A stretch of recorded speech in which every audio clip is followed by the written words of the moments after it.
പുതിയൊരു വീഡിയോയിലേക്ക് എല്ലാവർക്കും സ്വാഗതം. നമുക്ക് കേരള ബ്ലാസ്റ്റേഴ്സുമായി ബന്ധപ്പെട്ടുള്ള ന്യൂസുമായിട്ടാണ് പോന്നിട്ടുള്ളത്.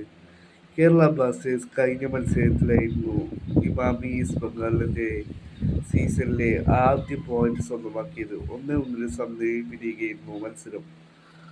ഇപ്പോൾ ഇതാ ഈ മത്സരത്തിന് ശേഷം ഡേവിഡ് കാറ്റാലയോട് ചോദിച്ചിരിക്കുകയാണ്, ഈ ഒരു മത്സരത്തിൽ ഒരു പോയിന്റ് നേടിയെടുത്തത് ഒരു ടേണിംഗ് പോയിന്റ് ആയോ എന്നുള്ള ചോദ്യത്തിന് ഡേവിഡ് കാറ്റാല പറയുകയാണ്, ടേണിംഗ് പോയിന്റ് ആയി.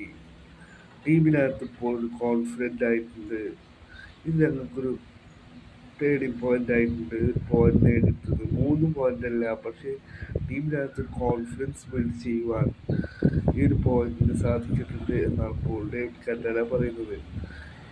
ഇനി കൂടുതൽ ഫോക്കസ് ചെയ്തുകൊണ്ട് 3 പോയിന്റിനായി ശ്രമിക്കും.